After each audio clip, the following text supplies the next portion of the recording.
Wired. Unplugged. Hey everyone, welcome to episode 24 of Wired Unplugged. I am your host Aaron Cooper, and I am alone. Jake is currently away, but don't worry. I'm not going to do this whole thing alone. There's a reason why I'm alone right now. We have to step in for Jake. We have Steve from Wired on the podcast as a co-host, and we also have a special guest, Gareth Williams. Now, we recorded a massive episode where we spoke to Gareth about his life in PR, making press engine, in music, all of these amazing things. But unfortunately, due to technical difficulties, aka Steve not press and record, we lost a chunk of that. But we managed to save us some of the rest of it. So we are going to kick off right now with Steve, Gareth, and past me, and get into some of the wide propaganda. So enjoy. Hello. Here I am, a simple boy, putting himself at your feet. I am truly sorry. I forgot to hit record. It happens. However, since Aaron filmed that little intro, something else has come to light. I thought the Black Label was going live on Thursday today or yesterday. I thought it was going live then. It's not. It's actually next week. So I don't have to recall it all again and say it was next week. So that's two. Strike two. I might not be here next week. Let's see what happens. Ta-ra for now.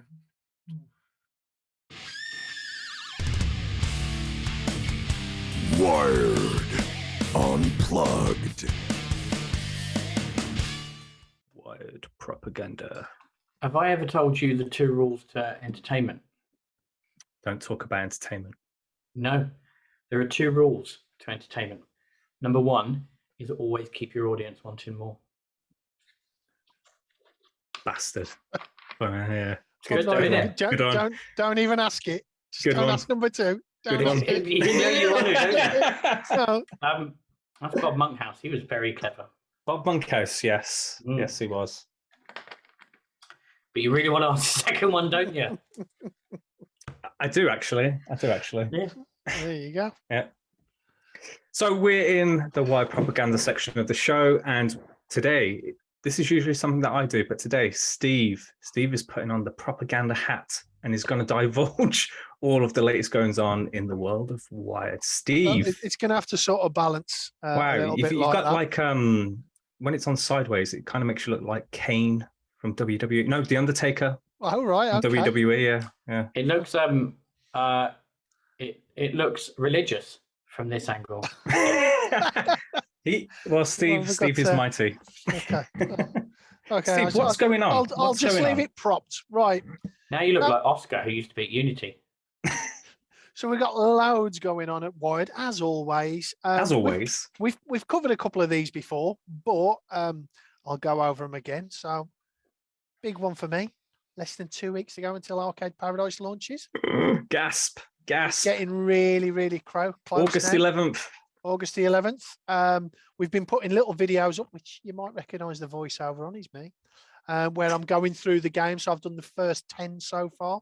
So you get to see exactly what games are on there. The big one, though, is, I'm going to put the hat down a second. Yeah, don't drop the hat. Is Bob did an unboxing, which you can go on the Wide store and see. And he's lent it me. Guess what I've got? Is that a black label? That's the black What's label. the number of that black label? Well, number one. This is number one. Is it Not the very inside. first black label? No, it's not the very first. I'm not opening it because if you want to see one opened, Bob's done it on his on the videos on the Wide store. But that is the look at that. Look at that. Oh, shot. That's so beautiful. I want one. Yeah. Just Steve. I don't know if Gareth is overly familiar. He might be. But what can you tell him about Bob?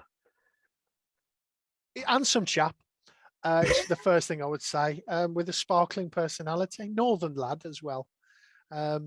But yeah, he works in the warehouse, and he's our head of research and development and making tea.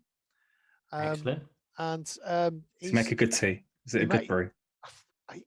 Stonking brew. I don't know. He's never made anyone else one. Has he made Leo a coffee? He doesn't touch coffee. He thinks it's poison. Because that's the true test of a wide influence. No. It's all about the tea for Bob. So, but if you go on the Wired store, you'll see the Bob section, and he's got an unboxing of Black Label #1 Victor Vran, and they're also available to buy right now. Not pre-order, buy them. They start getting shipped. It's as simple as that. They are good to go. So fill your boots. Go and grab them. Do you mind if I pop in for a second, Steve? Yeah. For those of you listening or watching, I remember when the idea of Black Label came about. And I remember all the different design options for these things and the effort that goes into them. I'm not going to take any credit for what it's become. But if you do like really exclusive editions of stuff, this is what you should be buying. There you go. I'm not. It's so beautiful, so shiny. I'm not opening anymore. Go and see what Bob says. Is Bob's unboxing live now? Bob's unboxing is live right now. So if you head on over there, you can go and watch it. So get on over the Wired store and fill your boots with these, because they are pretty limited. I don't think they'll be around for long. So no, these have essentially been made to celebrate the games that we've been involved with, but also it's a celebration to the developers. There's so much going on in the industry right now. One of the key topics is that has stuck around for a couple of years now is the whole concept of video game preservation, and this is something you don't see a lot of people doing. This is giving life to games that we have worked on several years ago, but this has given them another outing in a very, very special, exclusive way. Do watch Bob's unboxing, because you'll see what we mean by the exclusive specialness about them. But also just to give another smack on the back to the developers, really, for pouring all of their love and entrusting us with their games. Yeah, and Haemimont made an amazing game in Victor Vran. Yeah, they did. It's in the top 10% on Metacritic. I think the average score around release was about 84, 85. And the Overkill edition, for those of you that don't know, I'm not being paid to say this, it's everything in it. It's got the procedural generated stuff. It's got all the Motorhead stuff in it. So much. So got Lemmy. Yeah, it's worth every penny. And Victor Vran is Christian Donnan called it one of his favorite ever action RPGs. It's one of the first ones you could jump in. But it was also one of the start of a beautiful relationship between Wired and Doug Cockle. So the voice of Geralt of Rivia from The Witcher was the voice of Victor Vran, and is now also the voice of Gerald of the Riviera in Arcade Paradise. Yes, indeed. What I can also reveal is that Black Label 2 is ready to go. And you can order that, and that is Black Label 2, number 2, The Town of Light, and that is also ready to go right now as well. So yeah, and we've already spoke a bit about The Town of Light. This was, I think this was not only is it a great game, and it was LK's it's a story that needs to be told. Much like Martha is Dead. Yeah. So LK, you might know from recently releasing Martha is Dead. This was the game that came before it, and was also really a bit of a kick and a nudge for the genesis of Saving Our World, as we already spoke about earlier as well. Yeah. Very, very, very special game. Yeah, very much so. And I've got one more piece that I better talk about as well. What is it, Steve? Gamescom. The Fiend. Yeah. So you probably know we are going to be at Gamescom, but more importantly, I'm going to Gamescom. Yeah. Yes, finally. So finally. I'm going to cancel my flight and stuff now. Then. That's it. I don't blame you. Yeah, I shall be in the indie arena with Tiny Troopers Global Ops, Teen Hearts, Gory Cuddly Carnage, Arcade Paradise, all playable, all ready to go. And I'm sorry, Steve, indie arena on the show floor. Yeah, and in hall 10.2. Oh, I can't wait to see you hanging out with all the really passionate German Yeah, gamers. It's going to yeah. be great. Can I might can bring I my just say hand. this, Steve? What day do you arrive in Germany? Do you arrive on like the Saturday to do show setup and everything? Tuesday. I think Tuesday. I'm there. Tuesday. So you're doing it for the consumer bit from Friday onwards, right? Yep. So I arrive on Monday. When you arrive on Tuesday, please say hi because there's no chance we will see each other for the rest of the week. Right. Okay. Because you will end up wanting to camp out in the consumer hall because you will not be able to leave. You will for be the people. consumed by the wave, the swarm of people. It's incredible scenes. There's nothing like it globally. Yeah. At all. So this is so I'm a Gamescom virgin, and all I've Yeah. been told to look out for is to have some excellent sausage. I don't know Yeah. how well that's true, but No, it is. Currywurst in Cologne is excellent. Yeah. As a former German liver, or resident, I should probably say, Currywurst is excellent. And it's outside every single hall in one of these little trucks. Yeah. It's brilliant. I think by the if you are going in for the full sausage experience, I think by the end of Gamescom you will be well versed in it.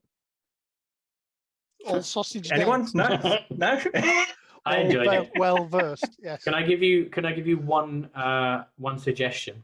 Yes. And Steve, you're a young-looking man, but you may course. be old like me enough to remember this from when it was in the UK. Germany's the only country in Europe that still sells McRib at McDonald's. Oh. What? So quick tip: if you don't manage to get to a McDonald's while you're in Cologne, Just there is a right. McDonald's at the airport on the way back. However, the McDonald's is not airside; it is before you go through. So do not make the mistake I made once ago. Oh. I'm going to get that McRib on the way out, and then I can't get the McRib. But it is brilliant. Like, I will be entirely honest. There is nothing quite like a McRib if you haven't had one for a year. But there hasn't been Gamescom for 2 years at this point. So I'm just going to sit and slowly put McRibs in my face for at least half a day when I arrive. It's gonna be I plan to do the same with sausages. But enough about this. What more propaganda have we got, Steve? That's it. Is there That's any it. more? That's the end of the I'm- propaganda. He's Steve's going on a sausage fest. That is literally the end of the main propaganda. Yeah. Yeah. but before we move on though, so Gamescom, we're all prepped and good to go to Gamescom. Gareth, coming from the world of PR, what do you think the reception to the show is going to be like? Not necessarily in terms of what's going to be shown, but do you think this is going to feel like the Gamescom of old? Obviously, we're in a post, technically not post-COVID, but post-lockdown world, I guess, where COVID still exists. Let's call it post-lockdown or Post-lockdown. post-pandemic, as a lot of politicians will want to say. Yeah. There will be a few things where I don't believe putting 400,000 people in the same room is going to lead to no cases of COVID. Yeah.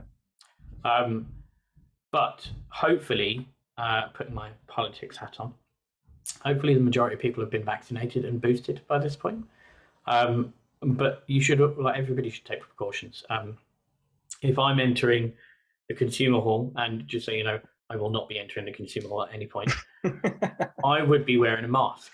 In the business hall, you will be able to keep that distance. And I think distance is going to be good. But as an event, I think hopefully other people feel like me. I cannot wait. There's so many friends across Europe and some from North America that I've not seen in so long who work in the industry. Or the thing about the games industry, when you work in it, you get to know everybody and they all move around. So you end up knowing people all over the place. Gamescom is one of those places that everybody goes to. And you just see you see so many people. I've got a list of people that I want to see while I'm there for the week. I'm supposed to be doing business development, but I'm there to see friends, really. Yeah. Let's be honest. But it's going to be great.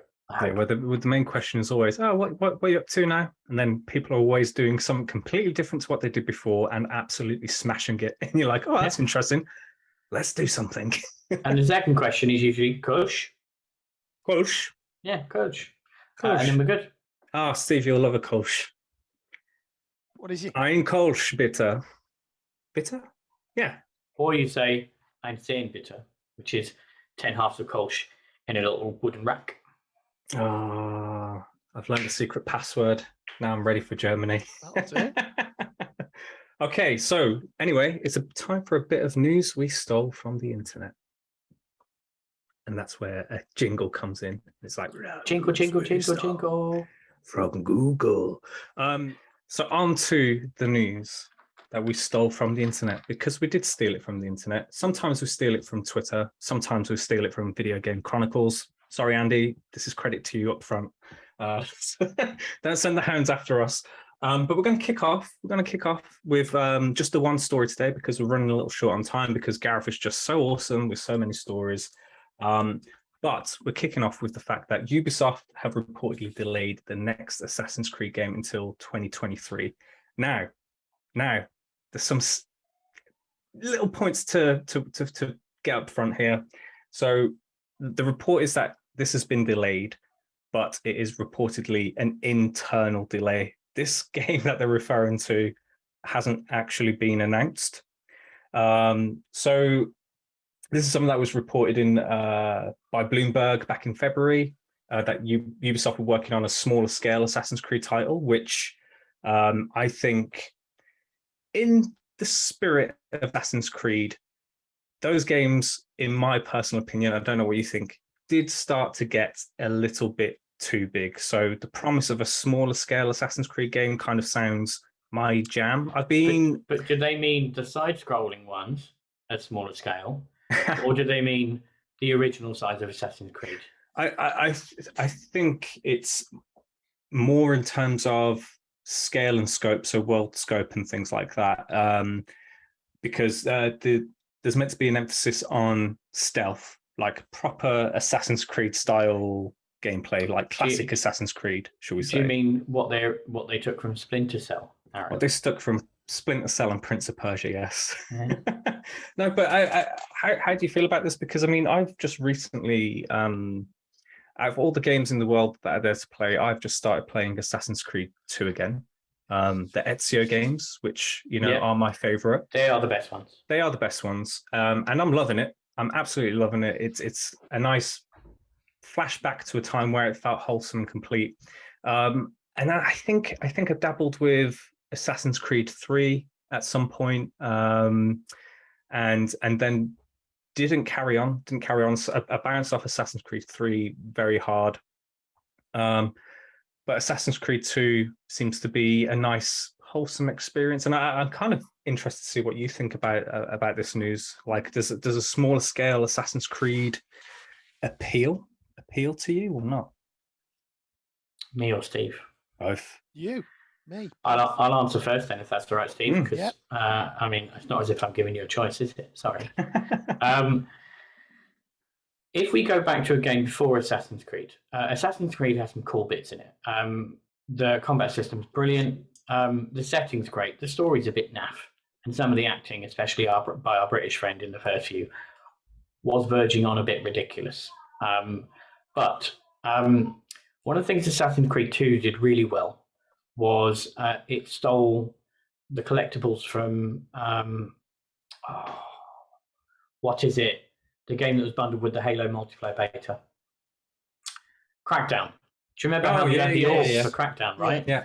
And it was like crack. And I had to produce a guide for those collectibles for 360 Gamer in 2007. So that was a lot of work, but I enjoyed every minute of it. And Assassin's Creed 2 had some of that as well. So if a smaller world means they can do more of that kind of stuff, that's great for me, because the scale of the world in Valhalla, like, it's brilliant. From an artist perspective, it's so well done, right? Yeah. And the world is huge, and that's great. But they're going to get so huge that it has to become an online game at some point. Yeah. And I'm too old for that now, I'll be honest. I want to play a single player short story, right? Yeah. If I want to put 20 hours into it. Smaller pond, but deeper. Yeah. And I like the idea of that. I think the Assassin's Creed games have, the budgets have grown, but they've released one every 18 months, pretty much, or every 24 months. Yeah. It's become very samey. So the same thing happened with Ghost Recon. The same thing happened with Splinter Cell. And it's just the way that the bigger companies do this kind of thing. If you look at EA goes through phases of, doling out content effectively, and then it goes back to actually people prefer quality. And then they do, when they've done that really well, and people go, oh yeah, you make great games. Then they do another customer survey and they go, oh, people want more of them. So they dole out more content. Ubisoft is, for me, it's gone on a slower cyclical journey. Ubisoft is a great company full of a lot of creative people. Yeah. They've had their issues, which I won't bring up here because people already know about them. And if you don't, just Video Game Chronicles. Andy writes the best news on the internet. I'm sure you can find it there. But in terms of Assassin's Creed, it's become a little bit bloated, I think. Generally, as a premise, Valhalla was a huge game, so much so that I've played an hour and not played it since. Partly because I don't have the time, like I used to, and partly because it's a big old world. That's a lot of investment, not just time, but in there's so much choice with the advent of Game Pass and PlayStation Plus that I can switch between different games to give me different things. Do I want to invest all in one game? And if Assassin's Creed is a smaller, compact game, I'm far more willing to invest my time and energy into that because it can only be a better game. It doesn't need to be a $300 million budget for me to be happy. Yeah. Where are you at, Steve? Well, I love the Assassin's Creed games, and I have finished Valhalla. But they did this before. If you remember, they took a 2-year break before. Yeah. Was it after Syndicate, before Origins? And it did come on leaps and bounds. So if they make that sort of leap this time, I'd be really pleased. But I do like the idea of a smaller game where there's more of a focus on stealth. Yeah. Probably my favorite one. Syndicate is one of my favorite games, but it was only when you played as the female character, Evie. Yeah. Because you had to play stealthy with her. If you were the big brother, you could just punch people and fight your way out of it. That's really not how Assassin's Creed should ever be. It should always be about the stealth. Yeah, stealth. Well, you're an assassin, right? Yeah. Hashashin. Hashashin. Yeah. And as the best assassins in the world, you don't see them or hear about them. So they certainly don't go through a bunch of 200 people and just punch and kick and stab. They're assassins. You do with my Viking one. He just gets sorted. He just smashes through. But I like the idea of it taking a break, coming back, maybe a little bit less bloat.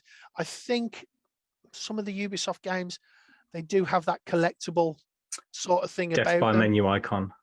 Far Cry. I love the last Far Cry, but the last two, it has been, I've got to get everything on the map to clear this game, and it just becomes a little bit tiresome. Yeah. And so maybe sort of cut back on a little bit of that, make it a smaller world and more stealthy, and that'll do for me. Yeah, I'm all up for. Yeah, bring it on. Yeah, I'd love that. Like I said, Assassin's Creed 2 seems to be a very good middle ground for me. It's smaller in scope, but it feels grand. But it's not an incredible amount of play space. And then the amount of tactical options that are on display, and you can actually think out your strategy and your approach to different scenarios. It's good, and I'd love a bit more like that. I mean, we said that this game isn't announced, but they do have an Assassin's Creed project that has been announced, which is a collaboration between two Ubisoft studios, which is called Assassin's Creed Infinity. I don't know if you've heard about this, and I don't know the best way to explain it because there's still more announcements to happen on it, but it sounds like it's going to be a platform for future Assassin's Creed games. Okay. And that game is not going to be set into one world, but can develop into many. Now, this actually this goes back to an interesting piece we covered several weeks back that I thought was quite interesting, where Ubisoft announced their new Scalar technology. Yeah. And I can't remember all the detail off the top of my head, but essentially it's I think it's cloud-based streaming and computation, so that it can create worlds can live on a cloud and can be accessed quickly. and it doesn't require, you know, a new game to be purchased. It's a good way of updating something that already exists.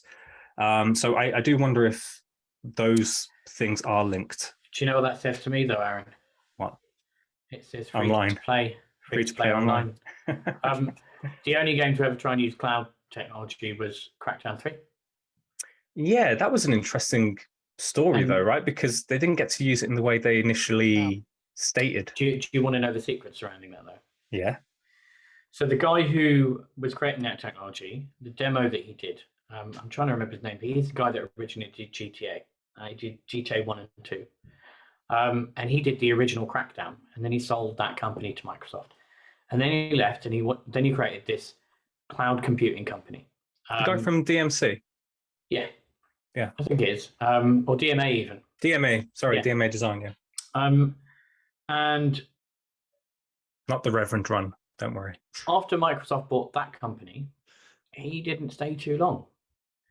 So while his original vision might have been to do this, which was destructible environments within a single player game based on cloud computing, ended up being what I will call, I think it's a technical term, for online multiplayer only, a piss poor implementation of that, Aaron. Because it was sound the box. Yeah, it just didn't, like, it worked, but it was like, oh look, there is a piece of a heavy building falling down at a slightly different speed to a pane of glass, which physically can't happen, but it did in this. Do you know the laws of gravity, Stephen? Doesn't matter the mass of an object, it will still fall at the same rate based on gravitational forces. Okay. Sorry, I'm not Brian Cox, I promise. Although there is a brilliant impersonator on TikTok of Brian Cox. Look at the stars. Yeah, constantly smiling. It's brilliant. Yeah, that was a big shame. So I hope if Ubisoft is using cloud to build the procedural worlds, or if they're looking to build, there's a phrase for it, where they're continuous and always online, and they can be changed at any point with different themes and events, all that kind of thing. Yeah. Continuous, but something else more specific. That would be interesting, but it would only be interesting in an online free-to-play environment with microtransactions. Yeah. And loot boxes. Yeah, I mean, I think it's to say that that is probably the business opportunity that would spring to mind. My kids will love it. It's a path that could potentially be taken. You know, they're not shy of a good season pass and cosmetic DLC and so on. But I am intrigued. You know, Ubisoft did the first ever downloadable content on a console. Do you remember what it was for? Steve, do you remember what it was for? Because I don't know how long you worked at Game, but go on. What was it again? The game was Splinter Cell. Okay. And it was an additional level for Splinter Cell, and it was £5 or $5, and it introduced 3 new textures into the game. One of which was a stained glass window. So the lighting effect, even though it's pre-baked, looked really, really cool. And this was in like 2005, I think it was. So Ubisoft have always been innovators. But that was the first DLC for a console game. Yeah. And it was like a big deal. It was a big deal at the time. One thing I will give to Ubisoft is usually they are on the forefront of brand new console technology, you know, and they will straight out the gate try and show the promise, but also how quickly they have mastered stuff. I think we saw it with Zombie U on the Wii U, a really cool way to do the asymmetric gameplay between the gamepad and the screen and so on. Yeah. Also Rayman on the Wii U. Rayman. Oh yeah, and the tapping music game and stuff. The way that they designed those levels to be far more open at the time, 2005. Because they really invested in smart glass. Yeah. The Xbox smart glass thing back then. And kiboshed one of my favorite games. Which one was that? So Ubisoft had a game called End War, and it was a strategy game. Tom Clancy's, Yeah. I think it was End War, and you could speak into it using the communicator for Xbox. Yeah. You could speak into it to control the game, because people thought you couldn't do strategy games with joypads. There was a game before then that had this feature called World in Conflict. Interestingly, it was made by a company called, I think it's called Massive then, and it still is now, who went on to make the other big Ubisoft game, post-apocalyptic world set in snow. You go around in groups. The Division. The Division. I saw that in 2006 through a window in Massive's office. But Massive also had this game, World in Conflict. It was literally finished. The game was finished and submitted, and Ubisoft just went, we got this. Don't want to do that. Yeah. That's why the console version never came out. I do. The first time I saw Division, it was at an E3 behind closed doors thing, and it was like groups of 8 were allowed in. It's like behind closed doors. And I remember, I think I was one of the first people to arrive, so I took a seat in the front row. I sat down, talking to this guy. I think it's probably the first session of the day. I think he's clearly a bit nervous about presenting. I was like, don't worry, I'm not really anyone. You don't have to be nervous. And then I turned around and sat right behind me is Hideo Kojima, just sat there, a spotlight on his face, just like, I was like, and he's probably going, I know you're not important, but that guy. The guy behind you. I love him. But no, I think the one thing, just to wrap this up as well, I think Ubisoft are innovators on the tech side. They usually try and get the best out of consoles and stuff. I am interested in the technical possibilities of how they could look to implement cloud and their scalar technology in future experiences. I think there's something interesting in it. I think it's just, if it's done for interesting purposes or if it's done purely for commercial. Either way, I'm kind of interested. Yeah, Ubisoft don't ever do a really bad job of stuff. You know, the worst they ever do is a good job of stuff. So I'm sure they do great. Yeah, I mean, look at Just Dance. Just Dance Hey, only just recently. Only just recently, you know, stopped doing the Wii version. Yeah, that was up until I like paid 2 for years ago. versions of Just Dance. You know, Up until 2 years ago, I think it was, the Wii version would always, the Wii, not the Wii U, the Wii version would always come out, and only now have they put a stop to it. Like that's a legacy game right there. But anyway, that is all the time we have for Gareth. Thank you very much. It was a pleasure to have so you. many more stories. I know. Next time we'll have a part Tell 2. people about the time that Don Matrick. No, I can't mention that. Nah, let's the lawyers. The lawyers are in the chat. Before we go though, if you want to know how I feel about Don Matrick, just type Don Matrick clapping into the YouTube search, and it will make your day. There we go. Gareth, thanks for that tip. Steve, thank you for coming along and being the Minister of Propaganda today. Is very, very much appreciated. my pleasure. If you are an inquisitive mind, if you want to get involved in this podcast, you can send an email, a question, a topic, or a Don Matrick tip for Gareth to unplugged@wiredproductions.com or tweet us on @wiredp. You can find us on all available podcast services.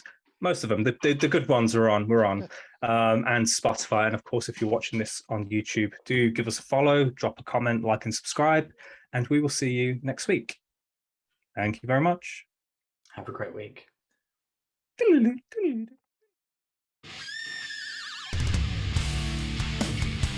Wired. Unplugged.